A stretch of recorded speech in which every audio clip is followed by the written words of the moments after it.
Eu vou fazer uma coisa um pouco diferente. É uma recapitulação daquilo que eu já ministrei aqui em Romanos 8, do 5 ao 8, tá? Juntando os pontos. E a minha esperança é que isso fique mais claro na tua mente, sabe? É que isso te dê uma percepção do texto. Vamos ler o texto? Só que eu vou ler o texto, deixa eu voltar um pouquinho antes, querido, aqui. Eu vou ler o texto a partir do versículo 4, né? Eu vou ler o 3 e o 4, porque aí eu quero te dar uma percepção, tá? Do texto como um todo. Toda a intenção, irmãos, é fazer com que você compreenda, tá? É fazer com que você tenha uma noção daquilo que nós estamos estudando, tá bom? Então eu vou pegar aqui o texto, eu vou abrir aqui, a tradução que eu preciso é essa aqui. Versículo 3 e 4, tá bom? Eu vou abrir e eu vou ler com vocês. Olha o versículo 3. Romanos 8, 3, 4, aí nós vamos para os 5, 6, 7 e 8, tá bom? Olha só, porquanto era impossível a lei, visto como estava enferma pela carne, Deus, enviando o seu Filho em semelhança da carne do pecado, pelo pecado, condenou o pecado na carne. Queridos, eu não me canso, é impressionante isso, né? Às vezes eu fico falando para mim mesmo essas coisas aqui, porque nós temos aqui, nesse versículo aqui, toda a mensagem do Evangelho. Tudo que nós precisamos saber para alguém ser salvo, para alguém compreender o Evangelho e a glória do que é o Evangelho, está nesse versículo, sabia? Aquilo que era impossível à lei, né? O que era impossível para a lei? A lei era impossível a lei salvar, irmãos. A lei não podia dar salvação a ninguém. E por que ela não podia ajudar ninguém na sua salvação? Caiu o paninho ali, Bianca. Por que ela não podia ajudar ninguém? Por causa da carne, tá? Da nossa carne que estava enferma, tá? A carne nos impossibilita de obedecer à lei de Deus, nos incapacita a obedecer à lei de Deus. E se você quiser olhar para isso de maneira mais adequada, né, é só você voltar para o capítulo 7, a partir do versículo 14 até o versículo 25, você vai ver essa impossibilidade do homem obedecer à lei de Deus. O que nós temos ali? Nós temos ali uma pessoa que tem o entendimento da lei, o entendimento foi iluminado a ponto de ele compreender a lei, de ele compreender aquilo que a lei quer dele, de ele saber que a lei é boa, que o que a lei exige é bom, né? Só que ele não tem o poder ou a capacidade de obedecer à lei. Porque ele conhece a lei, ele tem o desejo de obedecer à lei, mas ele não tem o poder. Daí ele entra no dilema. Aquilo que eu quero fazer, eu não faço. E aquilo que eu não quero fazer, isso eu faço. Daí o grito de desespero. Miserável homem que sou, quem me libertará do corpo dessa morte? Percebe? É o homem que não tem como. Ele até tem um entendimento da lei, mas ele não consegue obedecer à lei. Por quê? Porque ele não tem o poder necessário para obedecer a palavra de Deus. Então, a lei não pode nos ajudar no que diz respeito à salvação. E não é porque a lei não seja boa. A lei é a lei de Deus, ela retrata o caráter de Deus, ela é boa, ela é perfeita, ela é santa, mas por causa da carne, por causa da natureza pecaminosa no homem, o homem não consegue. Então, aquilo que era impossível à lei, visto como estava enferma pela carne, Deus, enviando o seu Filho em semelhança da carne do pecado. Você percebe, aqui entra a mensagem do Evangelho, e a mensagem do Evangelho começa com Deus. É Deus que envia Jesus. Toda a mensagem de graça, toda a manifestação de misericórdia, de amor, todo o plano de salvação se inicia em Deus. Deus envia Jesus na semelhança da carne do pecado, ou seja, ele era gente como nós, mas com uma diferença: a sua carne não era carne pecaminosa, ele não conheceu o pecado. Então ele envia Jesus como um de nós, com um diferencial de que ele era santo. E ele é oferecido como oferta pelo pecado. Deus oferece Jesus como uma oferta pelo pecado. Então, pelo pecado, ele condena a carne. Veja que coisa interessante, querido. Condenou, pelo pecado, condenou o pecado na carne. Como é que se dá isso, irmãos? Interessante que o autor aqui, quem está fazendo isso tudo é Deus. Deus que envia Jesus como um de nós. Deus que envia Jesus como uma oferta pelo pecado. E é Deus que condena o pecado por causa do sacrifício de Jesus Cristo na cruz do Calvário. Porque, como é que Deus condenou? Lá na cruz. Quando o pecado, vamos lá, irmãos, quando o pecado, eu não posso dizer o pecado da humanidade, querido, porque se eu dissesse que o pecado da humanidade foi colocado sobre Jesus, eu teria que dizer, por lógica, por consequência, que toda a humanidade seria salva, entendeu? Se o pecado da humanidade foi punido em Jesus, então a humanidade não deve mais nada a Deus. Tá? Eu não posso dizer isso. Então, eu vou dizer que o pecado dos eleitos foram colocados em Jesus, punidos em Jesus. E por causa disso, é isso que vem interessante, no versículo 4. Por que ele fez isso? Por que Deus fez isso? Por que Deus enviou Jesus? Por que Deus fez de Jesus uma oferta pelo pecado? Para que a justiça da lei se cumprisse em nós. Observe, querido, que aqui há algo tremendo demais. Irmãos, entender isso aqui é muito libertador. A lei exige de nós obediência. A lei exige de nós perfeição. Por quê? Porque a lei é um retrato do caráter de Deus, é uma manifestação do caráter de Deus. Então, o que ela exige de nós? Perfeição. Só que nós não podemos dar, mesmo como salvos ainda, nós não podemos corresponder à lei na sua totalidade. O salvo recebe poder para obedecer à lei, mas ele não a obedece na sua totalidade. Entende? Mas olha só, para que a justiça da lei se cumprisse em nós. Aquilo que Deus exigia de nós por meio da sua lei foi satisfeito em Jesus. Essa é a única razão para alguém ser salvo. Se Jesus não satisfaz a lei no nosso lugar, então não há salvação para nenhum ser humano, querido. Agora, veja que coisa interessante. Para que a justiça da lei se cumprisse em nós, que não andamos segundo a carne, mas segundo o Espírito. A justiça da lei só se cumpre, e aí, de onde, olha a inferência. Jesus foi oferecido como uma oferta pelo pecado, tá? E ele leva o pecado sobre si na cruz. Então Deus condena o pecado na pessoa de Jesus, o pecado dos eleitos, o pecado daqueles que andam segundo o Espírito, que andam segundo o Espírito, para que a justiça da lei se cumprisse a nós, que não andamos segundo a carne, mas segundo o Espírito. Ele está dizendo que toda essa obra de Jesus se aplica somente aos que andam segundo o Espírito. Ou seja, ele está falando dos salvos. Dos salvos. Agora vejam, dito isso, irmãos, o versículo 5, 6, 7, 8 vai explicar esse andar segundo a carne e segundo o Espírito, tá bom? Pois os que são segundo a carne, e aqui ele passa a descrever. Esse texto não é um texto exortativo, não é algo para vir, ele não está mandando você fazer isso ou fazer aquilo. Ele está descrevendo quem são os que andam segundo a carne e quem são os que andam segundo o Espírito. É isso que ele está fazendo aqui. Daí a importância que nós temos nesses versículos aqui. Por isso que eu resolvi fazer uma recapitulação.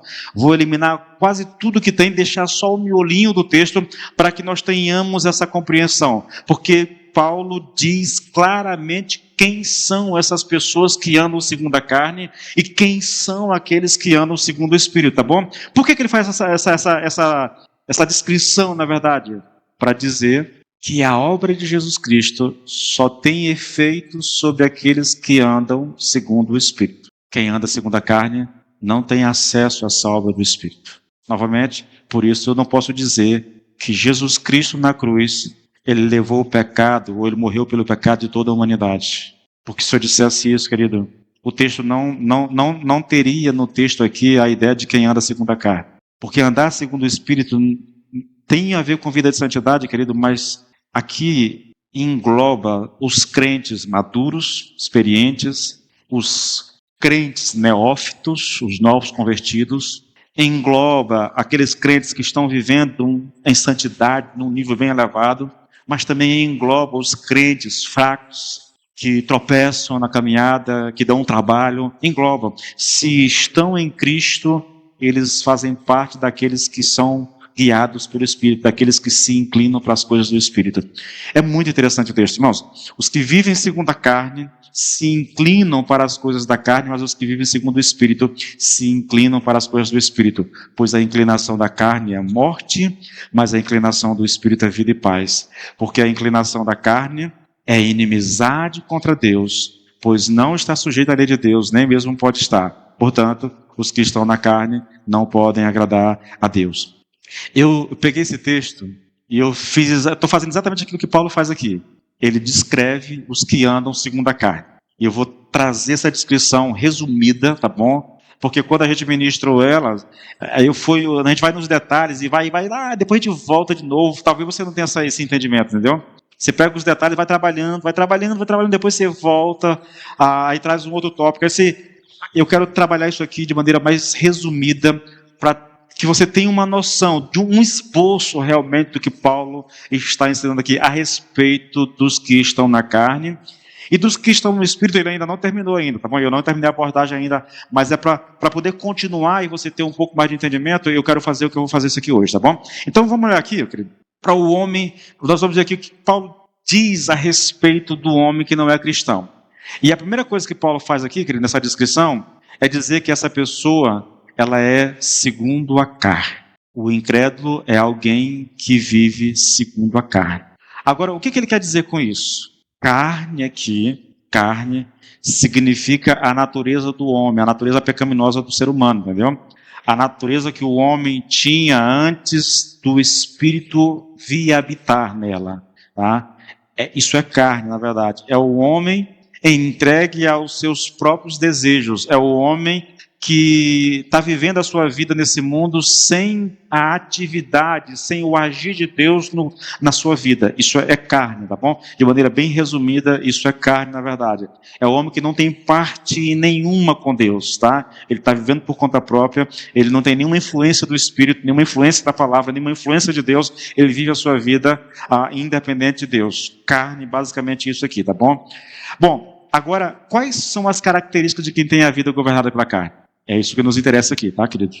E a primeira coisa que Paulo diz aqui, querido, é que essas pessoas, elas têm uma inclinação por certas coisas, elas têm a mente voltada para algumas coisas. E aí o texto vai dizer, os que são segundo a carne, inclinam-se para as coisas da carne. Olha que coisa interessante, né? Inclinar aqui tem um sentido de cogitar, tem um sentido de sentir, de cuidar, de pensar. Tá? Essa expressão, Paulo usa ela aqui, e ele aponta aqui para uma atitude deliberada da mente sobre determinadas coisas. Tá? O termo também inclui, querido, a ideia a ideia de pensamento, de entendimento, está falando da mente, no caso, né? Mas vai muito além disso. Essa inclinação para as coisas da carne afeta também as emoções, os sentimentos, os nossos afetos, tá bom? Então, o que eu estou dizendo aqui é basicamente isso. Pensar nas coisas, né, da carne, pensar nas coisas terrenas. Tá? Isso aqui, querido, vai muito além daquilo que a gente possa imaginar, irmãos. Novamente, eu estou descrevendo uma pessoa que tem o seu foco nos seus prazeres, ou nos prazeres que o mundo pode oferecer a ele, tá? São pessoas que são governadas por esses prazeres. Basicamente é isso. Tudo que essas pessoas buscam é aquilo que lhe agrada ou aquilo que lhe dá satisfação. Toda a motivação da vida dessas pessoas, tá? É gratificação pessoal, é satisfação pessoal. As coisas da carne, querido, significa todos os aspectos da vida sem Deus. Isso é muito semelhante à ideia de mundo, tá? Mundo, né, é toda a atividade que ocorre aqui, que deixa Deus de lado. É muito semelhante aqui para essas coisas da carne. Todas as coisas da vida da qual Deus é excluído, na verdade, tá bom? Fala de um homem, novamente, irmãos, completamente separado de Deus. Ele tem em mente os seus prazeres, ele tem em mente a sua satisfação, ele é governado por isso, tá? Pela sua mente, ele é governado pelos seus pensamentos, ele é governado pelos seus sentimentos, ele é governado pelos desejos do seu coração, e Deus não tem espaço na vida de alguém.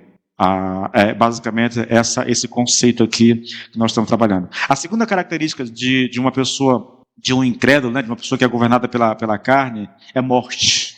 Morte, irmãos.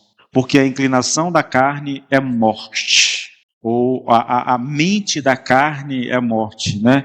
A palavra inclinação aponta para a mente. Tá? Ela é uma palavra grega chamada phronema, né, que fala de pensamento e, por consequência, o autor está falando da mente. A mente, até o texto original é exatamente esse.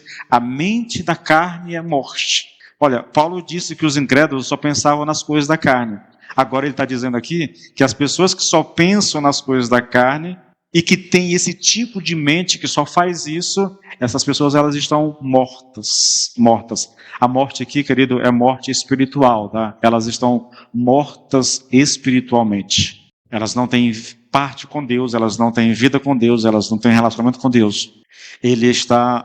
Esse homem incrédulo que pensa nas coisas da carne é um homem que está num estado de morte espiritual. É isso que Paulo fala a respeito do incrédulo, e é isso que você vai encontrar na Bíblia, tá? Por toda parte.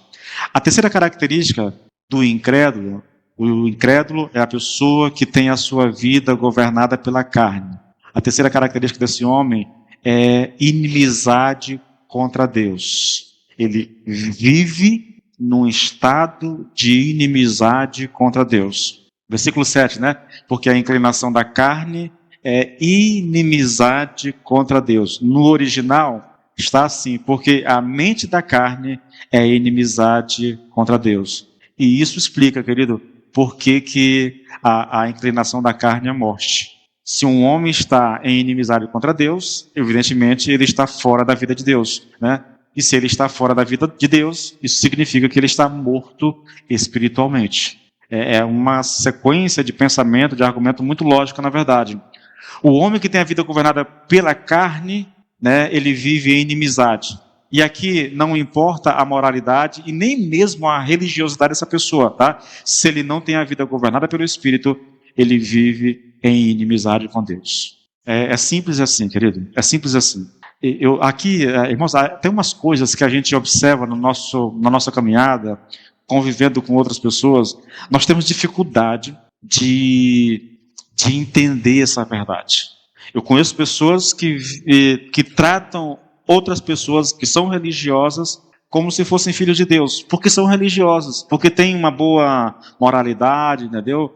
Porque é religiosa, porque tem até uma linguagem, né? Mas aí, irmãos, nós temos que entender uma coisa. Se uma pessoa não tem Cristo como seu Senhor e como seu Salvador, ela não é salva. Se ela não é salva, ela não é governada pelo Espírito. Tá? E vou além um pouquinho. Quando eu digo governado pelo Espírito, irmãos, eu tenho consciência de que essa expressão abrange todos os salvos. Novamente, os salvos que estão vivendo um nível de vida espiritual bem elevada, mas também abrange aqueles que estão no início, aqueles que estão passando por crises, por problemas, entende? Abrange todos. O que Paulo quer distinguir aqui é o homem incrédulo do homem que é temente a Deus. Ele tá só distinguindo o incrédulo do salvo, tá? Por que ele faz isso? Porque ele está dizendo que a justiça de Deus, né, a justiça que a lei exige, ela só se cumpre na vida daqueles que são salvos. Naqueles que não são salvos, ela não tem nenhuma utilidade, tá? Então ele está distinguindo, ele está fazendo uma separação, tá, entre quem é salvo e quem não é, na verdade. A quarta característica de quem tem a vida governada pela carne é o fato de que essa pessoa, ela não se sujeita à lei de Deus. Olha o versículo 7. Porquanto a inclinação da carne é inimizade contra Deus, pois não está sujeita à lei de Deus. Não está, irmãos. A pergunta que deveria ser feita aqui é exatamente essa. Como é que essa pessoa poderia se submeter à lei de Deus se ela é inimiga de Deus? Tá? O incrédulo, ele é inimigo de Deus e, por consequência, querido, eu sei que isso aqui choca a gente, né, irmãos? Mas o incrédulo, irmãos, ele odeia a Deus. Queridos, eu vou citar mais uma vez Paul Walsh, e eu gosto muito de citar Paul Walsh pelas verdades que ele diz, e que ele não tem vergonha de dizer, e que muitos de nós, com medo de perder público, sabe, com medo sei lá, dos membros da igreja abandonarem a igreja, nós temos assim uma certa resistência em falar. O homem criou um Deus à sua imagem e semelhança, e ele adora esse Deus. Só que esse Deus criado à imagem e semelhança do homem não é o Deus da Bíblia, não é. E Paul Walsh diz isso muito claramente. O que muitas pessoas chamam de Deus não é exatamente o Deus da Bíblia. É um Deus criado à sua imagem e semelhança. É um Deus que não se incomoda com o estilo de vida que ela está vivendo. É um Deus que não interfere na realização dos seus prazeres. É um Deus que não intervém, é um Deus que não age, é um Deus permissivo. Na verdade, é um Deus que só está ali para uma coisa, irmãos, para abençoar esse homem quando ele precisar da ajuda de Deus. Tá? É basicamente essa a definição que eu dou para tanta religiosidade que nós temos. O fato é que Paulo está dizendo aqui, e ele não está dizendo isso aqui, irmãos, baseado no fruto do seu pensamento. Isso aqui é revelação. Ele está dizendo que o incrédulo, ele vive em inimizade contra Deus. Na verdade, eu posso ir além e dizer, o incrédulo odeia Deus. Eu vou repetir, querido. Eu sei que algumas pessoas acham isso um pouco forte, mas, queridos, o que caracteriza um homem sem Deus? A satisfação dos seus desejos. É isso. E eu poderia dizer que isso caracteriza muito o crente também, tá? A satisfação dos seus desejos. Como a mensagem bíblica, quando pregada, aqui há uma outra explicação para esse interesse pelo cristianismo, como nós temos visto, tá? Há um interesse, a gente não pode negar isso, mas o evangelho pregado na maior parte das igrejas no Brasil hoje é um evangelho que deixa a mensagem do evangelho de lado. É um evangelho que está centrado no homem e preocupado em satisfazer as necessidades do homem. Irmãos, um evangelho desse ninguém vai rejeitar, querido. Um evangelho que esteja preocupado em satisfazer as minhas vontades, os meus desejos, é claro que eu quero ele para mim, entendeu?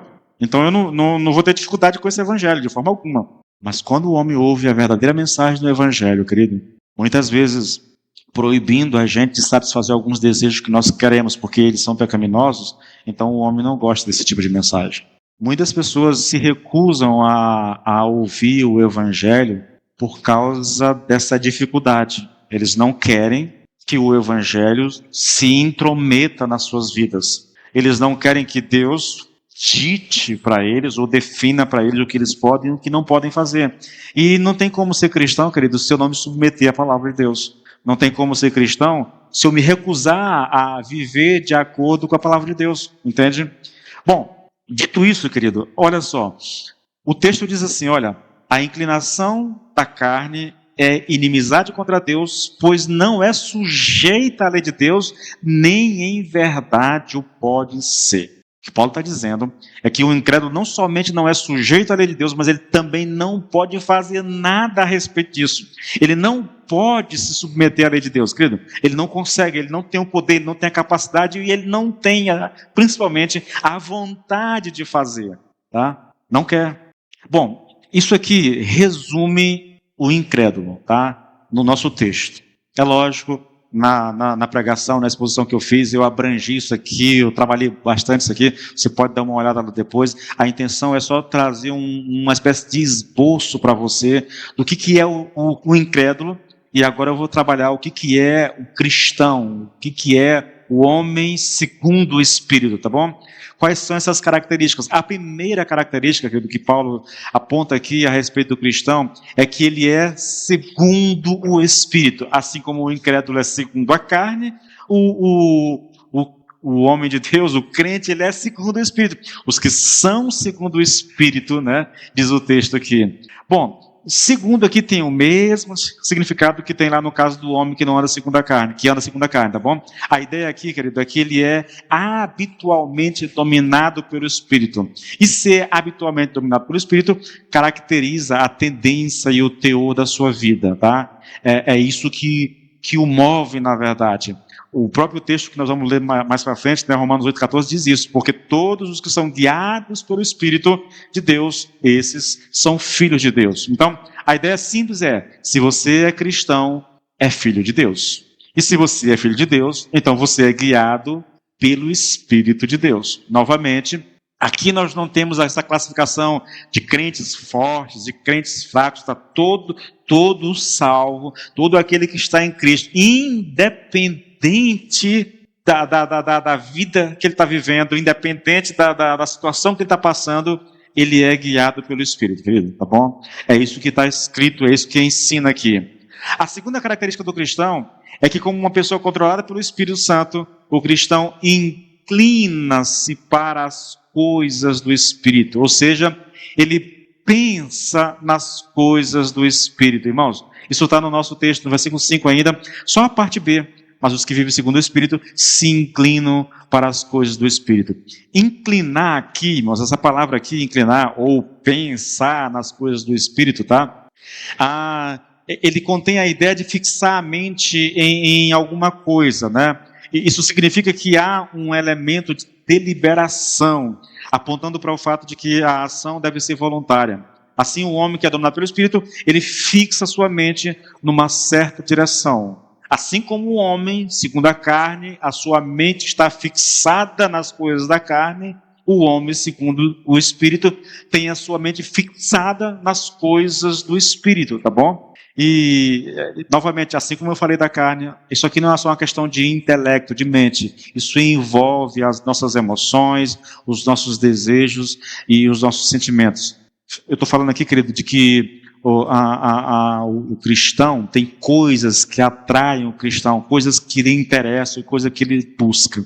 Da mesma forma como há coisas que atraem, que despertam o interesse do homem, do incrédulo, assim há com o homem cristão. Tá? Enquanto os incrédulos, como diz Paulo lá em 1 Coríntios 2,14, né, ele considera as coisas do Espírito como loucura, o cristão se interessa por elas. Ele busca essas coisas, ele pensa nela, ele tem nela o seu prazer.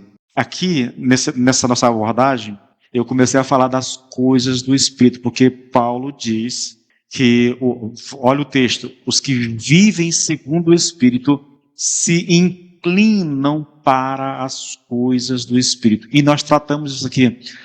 Assim, eu vou tentar correr aqui, querido, mas nós tratamos isso aqui exaustivamente, querido. São essas coisas do Espírito. Veja, o texto não diz especificamente, mas aí nós podemos deduzir pelas Escrituras, pela própria carta de Romano e outros textos de Paulo, nós começamos a deduzir algumas coisas, querido, do que seriam essas coisas do Espírito. E nós começamos essa abordagem falando de maneira negativa, o que não são as coisas do Espírito, que as pessoas confundem com coisas do Espírito. Eu disse que aqui não são meramente coisas pertencentes à esfera do intelecto, e tampouco, querido, Paulo está aqui falando, né, de que o cristão é apenas uma pessoa que está interessado em religião. Nós confundimos isso demais, irmãos, porque a pessoa tem um interesse por religião, nós achamos que ela é cristã. Nem sempre, querido, nem sempre, tá? Está interessado em religião e está interessado nas coisas do Espírito não são a mesma coisa, querido, tá? São muitas as pessoas que têm interesse na religião, mas que na realidade eles são contrários às coisas do Espírito. Eu vou te dar 2 exemplos bem, eu acho que é suficiente, né, para que você se convença disso. Primeiro, você pode olhar o exemplo dos fariseus. Os fariseus, os saduceus, os mestres da lei da época de Jesus. Eles tinham um profundo interesse pela religião, mas não pelas coisas do Espírito. Por que eu digo isso?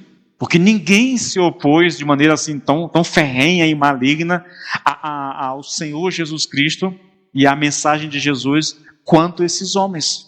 Um outro exemplo agora da história da igreja tem a ver com a reforma protestante. Bom, irmãos, os maiores oponentes da reforma, aqueles que mais fizeram oposição, que mais resistiram, que mais perseguiram os reformadores, foi exatamente aqueles que pertenciam à alta cúpula da religião predominante da época, que era o catolicismo.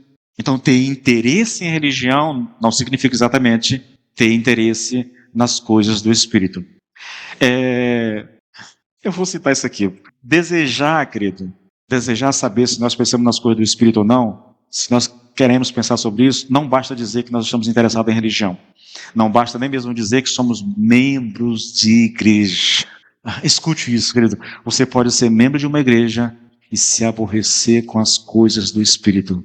Você pode estar muito interessado em organizações religiosas, em atividades religiosas, em denominações, nas atividades de uma igreja em particular. Porém, isso pode não ter nada a ver com pensar nas coisas do Espírito. Você vai encontrar hoje pessoas que morrem pela sua igreja, mas que não pensam nas coisas do Espírito. Ah, pastor, como é que você sabe disso? Quando eu chegar nas características positivas, você vai ver isso, tá bom, querido?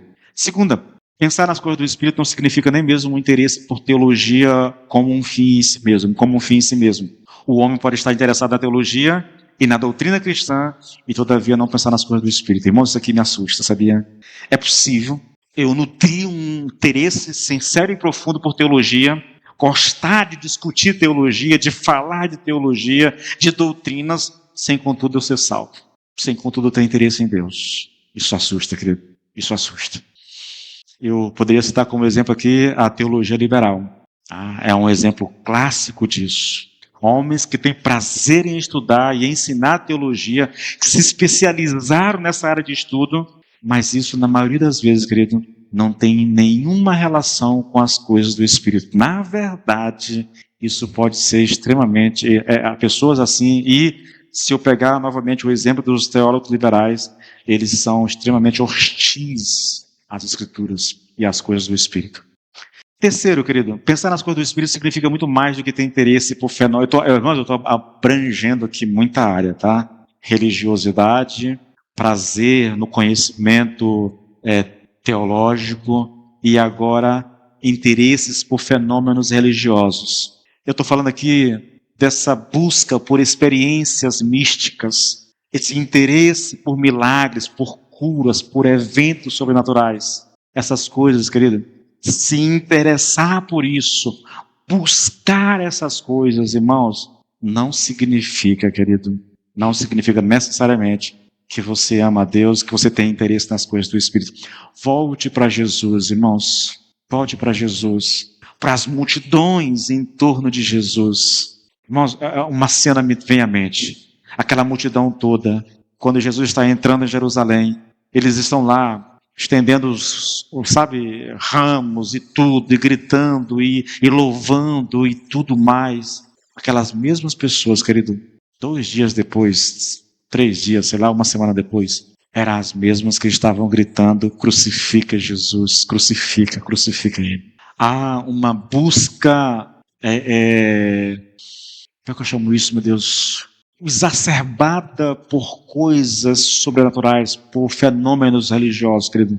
Mas isso não significa, irmãos, que essas pessoas tenham algum interesse nas coisas do Espírito. Pastor, isso não está exagerando. Irmãos, eu não estou exagerando, querido. Essas coisas são bíblicas. Mateus 7:22. Muitos naqueles dias vão me dizer: Senhor, Senhor, nós profetizamos no Seu nome, e em Seu nome nós expulsamos demônios, e em Seu nome nós fizemos muitos milagres e tudo mais. Irmãos, essas coisas...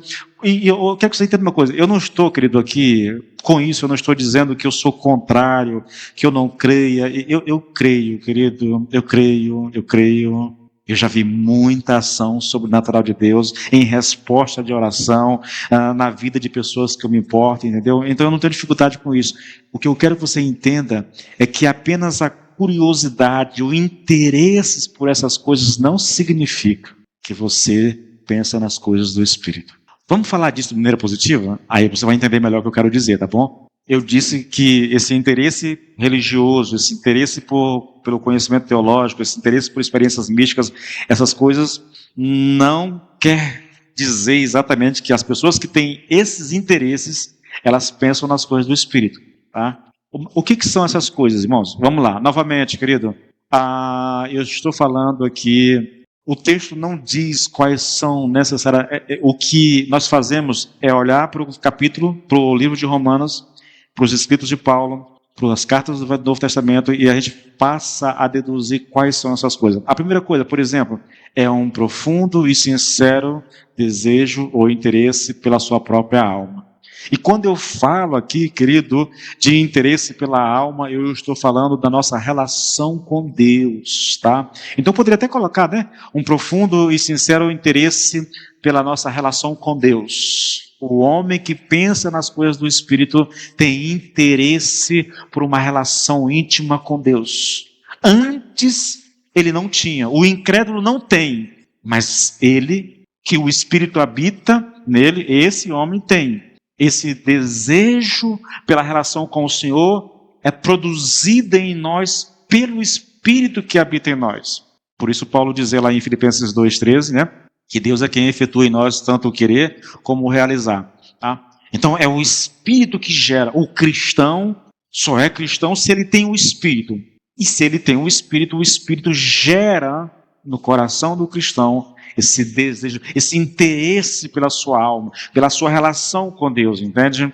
Olha, querido, e aqui eu quero que você entenda uma coisa, tá?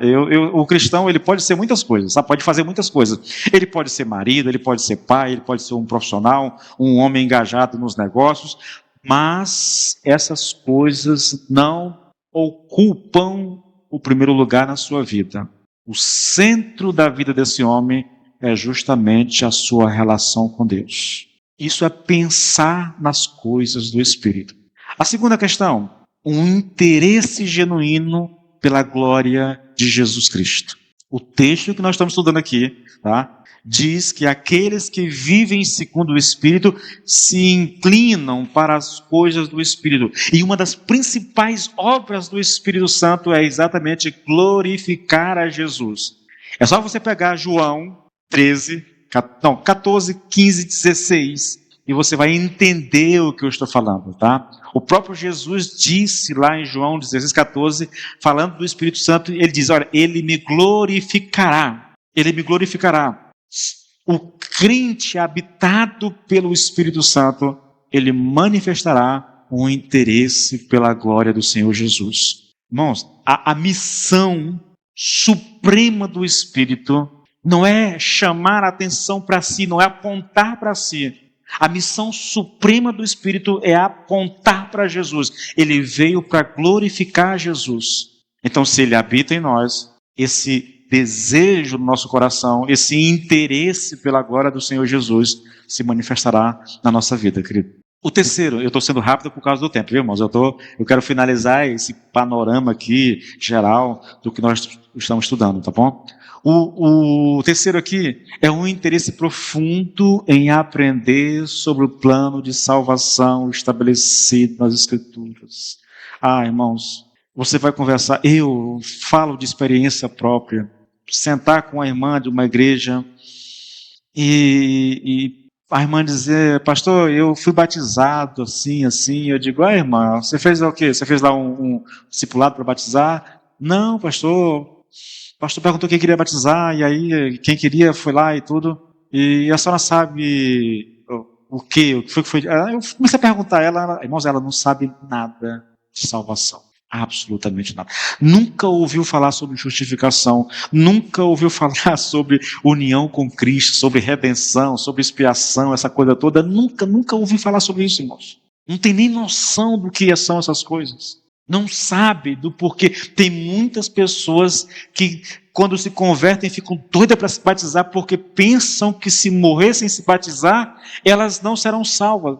Irmãos, isso é catolicismo puro, entende? Puro. Quando um crente não conhece essas coisas, irmãos, eu fico meio preocupado, é sério. Primeiro porque, deixa eu confessar uma coisa para vocês, nada no estudo da Bíblia, nada na teologia me interessa mais do que aprender sobre o plano de salvação. É por isso que eu me deleito tanto, irmãos, em textos como Romanos 8:3. Irmãos, eu gastei 8 terças-feiras expondo esse texto. Por quê? Porque ele está falando da obra de Jesus, do que Jesus Cristo fez, de como ele veio, o que ele realizou e tudo, o que ele... Para mim, querido, não tem nada mais fascinante, mais gratificante de aprender do que a obra de Jesus. O interesse por saber, por compreender essas coisas, querido. Bom, o outro ponto aqui, ou outra característica aqui, é o interesse por uma vida de oração, irmãos. Vida de oração. Deixa eu te dizer aqui, querido, antes de qualquer coisa aqui, irmãos, é possível ao não cristão cultivar algum tipo de vida de oração. E nós não podemos nos iludir com isso. Eu conheço pessoas que não são crentes, que dizem, pastor, eu oro a Deus todos os dias. Eu não duvido, irmãos. Não duvido, sabe? Assim, e como não duvido que essas pessoas tenham em algum momento alguma experiência com Deus. Não duvido. Mas, queridos, eu posso dizer a vocês que o que leva essas pessoas a orar, na maioria das vezes, são os seus próprios interesses. Essa pessoa aprendeu que se pedir alguma coisa a Deus através da oração, ela vai receber aquilo que pediu. Então ela começa a orar, pedindo coisas para Deus. Eu quero que você entenda isso, irmãos. Você não precisa do Espírito Santo para pedir alguma coisa para Deus. Eu ouso dizer a vocês que, sim, eu defendo, você deve orar por si mesmo, não nada contra isso não. Mas a essência da oração não está em pedir coisas para nós. A essência da oração é o altruísmo. É o você se colocar diante de Deus em favor de outros. Isso caracteriza a oração mais do que qualquer coisa, irmãos. É quando a gente ora pela salvação dos amigos, dos familiares, entendeu? É quando a gente ora pela expansão do reino de Deus. É quando a gente ora pelo país, pela cidade que nós moramos, pela igreja que nós congregamos, entendeu? É quando a gente gasta tempo orando até mesmo por as pessoas que nós não gostamos, querido. Isso caracteriza o cristão, tá? É orar buscando o conhecimento de Deus, pedindo pelo conhecimento, pela manifestação da glória do Senhor na nossa vida, entendeu? É orar confessando o pecado, é orar por um coração quebrantado, querido. Uma pessoa que não tem o Espírito não vai orar, ela vai pedir. E pedir qualquer um pode fazer, irmãos. É fácil, é simples e é bom, entende? Então nós não precisamos do Espírito Santo para pedir coisas por nós mesmos. Mas se nós quisermos orar, biblicamente, então nós precisamos do Espírito Santo. E, queridos, a outra característica positiva de pensar nessas coisas do Espírito tem a ver com a comunhão entre os filhos de Deus. Essa é uma outra característica do cristão, comunhão, queridos. Olha o texto, 1 João 3,14. Nós sabemos que já passamos da morte para a vida porque amamos os irmãos. Aí ele complementa, quem não ama permanece na morte. Quem ama tem vida. Quem não ama permanece na morte. Eu não sei, querido. Talvez a gente precise falar mais sobre isso, embora eu já tenha tocado isso tantas vezes já. Às vezes a gente não entende a necessidade de comunhão, irmãos. Eu oro a Deus todas as vezes aqui na nossa oração aqui. Eu faço essa oração. Deus, gere no nosso coração o prazer na comunhão. O prazer de estar junto, de congregar junto. De adorarmos juntos, de celebrarmos juntos, sabe, de orarmos juntos. Isso caracteriza a igreja, irmãos. Isso caracteriza a igreja. Se você olhar o Novo Testamento, querido, essa é uma das maiores características da igreja do Novo Testamento. Comunhão, unidade, estar juntos. Olhe para Atos, irmãos, e você vai encontrar isso assim exaustivamente. Era o coração do povo. Eles tinham tudo em comum, eles comiam, eles estavam juntos, eles adoravam o Senhor juntos, com alegria, juntos o tempo todo, querido, o tempo todo. Isso é pensar nas coisas do Espírito, esse prazer pela comunhão, esse interesse pela comunhão. E aí, irmãos, eu me sinto na obrigação de dizer, querido, se uma pessoa tem mais prazer nos amigos mundanos do que com os seus irmãos em Cristo, querido, eu penso que essa pessoa deve reavaliar a sua vida. E novamente eu faço a mesma ressalva que eu fiz quando eu preguei isso aqui. Isso não quer dizer que uma vez que eu me converti, eu tenho que me separar de todo mundo, de todos os meus amigos. Não, pelo amor de Deus, querido, não faça isso. Não faça isso.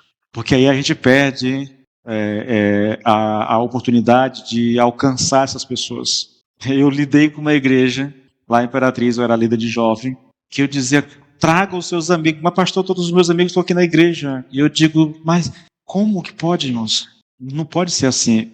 O que eu estou dizendo é o seguinte, é que se você tem mais prazer nos amigos do mundo do que nos seus irmãos em Cristo, tem alguma coisa de errado. A Bíblia vai falar sobre isso. Irmãos, nós temos o mesmo Deus, a mesma fé, o mesmo destino final. Nós temos até mesmo os mesmos inimigos, entendeu? Tem tantas coisas que nos conectam, tanta coisa afins que nos conectam, que é quase inimaginável pensar que um cristão goste mais da presença de amigos mundanos do que da presença dos seus amigos, dos seus irmãos em Cristo. Comunhão, querido, comunhão. E a última questão que eu falei aqui, querido, foi sobre os interesses pela condição. O cristão é alguém que está interessado nas condições do mundo. Tem que estar, irmãos. Um não cristão tem interesses. Só que o interesse de um não cristão está mais centrado para essa questão sociais, políticas, econômicas, entendeu? Normal. E o cristão também tem esses interesses, mas vai muito além disso. O interesse do cristão e a maior preocupação do cristão, querido, com relação ao mundo, é o fato de que a Bíblia diz que o mundo jaz no maligno. Nós vimos aqui muito claramente na semana passada, e eu gastei muito tempo falando sobre isso, de que o diabo ele exerce domínio sobre os incrédulos, ele exerce domínio sobre pessoas religiosas, ele exerce domínio sobre nações, sobre governantes, e o diabo pode exercer domínio até mesmo a respeito de homens e mulheres de Deus. Pode parecer loucura, né? Mas é verdade. E a Bíblia prova isso. É só você olhar para Pedro, entende? Nós temos que ter uma preocupação. Olhe ao nosso redor, querido. Sabe uma coisa? Esses dias eu estava vindo de Imperatriz. Eu fui pegar a Emanuela na faculdade, eu ainda estava fazendo o Enem. Aí a gente veio embora. E eu comecei a observar. É muita gente sem Deus, querido. É muita gente sem Deus. O movimento nas ruas, nos bares, no domingo é uma coisa absurda, queridos. A gente olha, irmãos, olhe para a nossa realidade. Nossa cidade deve ter aqui na faixa de 10, 11 mil pessoas. Se você pegar as igrejas evangélicas todas e contar todos os crentes, eu tenho certeza que não chega em 2.000 crentes. Sabe o que significa? Que nós temos aí por volta de 8 a 9 mil pessoas aqui no Buriti que não conhecem a Cristo. Você quer uma outra coisa do porquê pensar na realidade, o porquê o crente pensa nessa questão do mundo, irmãos? Porque ele sabe que o diabo exerce governo, influência sobre o mundo. Eu estava vendo com o pastor Jair e comentando com ele, né? Eu digo, pastor Jair, depois que eu estudei sobre a ira de Deus e como ela se manifesta, eu comecei a pregar na igreja e falar à igreja, olha, o Brasil está debaixo da ira de Deus. Eu não sei nem quanto foi isso, mas já tem um tempo já. Eu tinha um programa na rádio ainda. Nós estávamos pregando, nós não tínhamos nem começado as células, para você ter uma ideia. Porque as células vieram depois disso, né? Tem o que com células? Tem 4 anos, 5 anos? 17. Tem 7 anos já. Há 7 anos eu venho dizendo isso. E quando eu comecei a dizer isso, nós vivíamos num paraíso. Num paraíso. Porque o Brasil de 2017 não tem absolutamente nada a ver com o Brasil de hoje, irmãos. Não tem. E para pior, irmãos, o que é que caracteriza a ira de Deus sobre uma nação? É Deus, por causa, e o pastor Jair disse assim, ele falando assim, eu estava falando, né? Pensando apenas no mundo mesmo, nas pessoas sem Deus, ele disse, não, Deus. A ira de Deus está sobre o Brasil, primeiro por causa da igreja. Aí eu me calei. Primeiro por causa da igreja. O que caracteriza um povo debaixo da ira de Deus? A remoção de tudo aquilo que impede a malignidade de se espalhar. É tudo o que nós temos visto nos últimos anos no Brasil.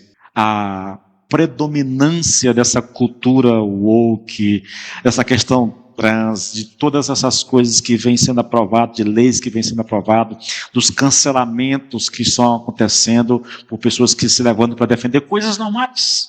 Irmãos, parece absurdo, né, querido? Mas foi aprovado.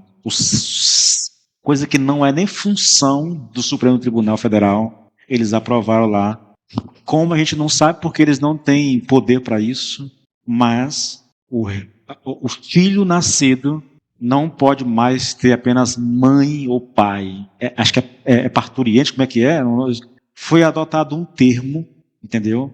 Porque pai e mãe, na certidão. Né? É mesmo. Por quê? Porque mãe e pai é ofensivo. É ofensivo. Eu não sabia que tinha ficado dessa forma não, entendeu? Todas as leis, todos os princípios morais que devem governar uma nação vêm sendo removidas assim de maneira muito escandalosa, não só no Brasil, no mundo todo, querido. E isso é a maior prova de que a ira de Deus está. Eu vou dizer para vocês, queridos, sem sombra de dúvida, o Brasil está debaixo de uma manifestação muito terrível da ira de Deus. E para nós, irmãos, eu tenho a impressão de que isso vai piorar ainda mais. Antes de melhorar, isso ainda vai piorar. Eu creio que isso vai passar. Eu creio que isso tem o poder de despertar a igreja. Mas, por enquanto, não tenho visto nenhuma ação nesse sentido, irmãos. A igreja, e aqui é uma crítica que eu faço, a igreja se envolveu tanto com política que ela perdeu a sua voz profética. Não deveria, irmãos. Não é que a igreja deve se calar. A igreja não pode ser partidária. Não pode. Porque aí ela perde a voz profética. Você quer ver uma coisa interessante? Olhe para o Silas Malafaia. É um camarada respeitado no Brasil todo, mas esse envolvimento dele lá em São Paulo com política tirou dele, e eu digo isso porque acompanho a rede social constantemente, principalmente os bastidores de política, tirou dele, querido, esse respaldo que ele tinha, esse envolvimento, essa defesa exacerbada de um político, entende? Ele tinha razão? Tinha, mas como pastor, ele perde a sua credibilidade. Ele perde o respeito das pessoas, de muitas pessoas. Não daqueles que estão lá com ele, mas das pessoas de fora. O homem de Deus, que tem o Espírito Santo, ele se preocupa com o estado que o mundo está. Deveria se preocupar, queridos. E eu encerro te dizendo o porquê disso. Irmãos, esperar mudanças sociais, morais, numa nação, esperar isso vindo de governo, é loucura, queridos. É loucura. A única agência no mundo que pode operar mudanças radicais, profundas numa sociedade, é a igreja. É a igreja. O homem, quando ele é salvo, o homem, quando ele passa a ser a habitação do Espírito Santo, querido, ele vai mudar. Irmãos, eu vou dizer uma coisa para vocês que me choca um pouco. Nós estamos acostumados com pessoas que se convertem e não mudam nada, e a igreja não espera que haja mudança. Mas não existe, irmão, isso. Olha o que eu disse, irmão. O que caracteriza um homem habitado pelo Espírito Santo, que pensa nas coisas do Espírito Santo? Lembra aí? Vida de oração, interesse pela situação do mundo, comunhão, entende? Uma busca, um interesse pela glória do Senhor Jesus Cristo, o interesse por comunhão com Deus, por uma relação com o Senhor. Se isso não é uma mudança, irmãos, a gente tem, eu vou pregar semana que vem, né? O homem segundo o Espírito, né? Um homem inclinado para as coisas do Espírito, é um homem que tem vida, tá? Vida eterna, vida de Deus dentro dele. E não é possível, irmãos, que a gente tenha vida de Deus dentro de nós e isso não opere mudança na nossa vida. E isso não gere uma transformação no nosso interior. Repito, as pessoas se convertem e nós não esperamos mudança delas. A gente acha normal. Deveríamos esperar. Eu estou lá com a Arlielson e com a Arisete, entendeu? Na cola deles lá, fazendo discipulado, ensinando, dizendo da transformação que Deus opera em nós. Por quê? Porque eu espero uma mudança radical na vida deles, querido. Tem que ser assim. Salvação, querido, é um homem que foi tirado do império das trevas e transportado para o reino de Deus. Salvação tem a ver com o homem que estava morto nos seus pecados e ele foi arrancado dessa realidade e ele recebe vida de Deus dentro dele, o Espírito passa a habitar dentro dele. Então tem que haver alguma mudança, querido. Tem que haver alguma transformação. Eu entendo que cada ser humano tem o seu processo, a sua forma de se desenvolver, né? nem todo mundo é igual, nós não podemos padronizar a obra do Espírito Santo. Em alguns a mudança é radical, é profunda, é rápida. Em outros há um processo lento, mas o fato foi salvo, o processo começa a acontecer na vida daquele homem, tá? Ele estava morto e agora ele tem vida. Ele pertencia ao império das trevas, ele estava debaixo do governo do diabo, debaixo do governo da influência do mundo, da carne, e ele foi liberto de tudo isso, e o Espírito vai iniciar uma obra nova no coração dele. Então, tem que ter uma mudança, irmãos. E essa mudança precisa ser evidenciada no nosso dia a dia, tá? Bom, semana que vem a gente continua, tá bom, queridos? A gente aí, assim, agora com essa percepção, tá? Que o incrédulo, que caracteriza o incrédulo, o que caracteriza um homem de Deus, tá? Na semana que vem a gente continua a nossa exposição ainda nessa sessão do 5 ao 8, tá bom? Vamos nos colocar de pé?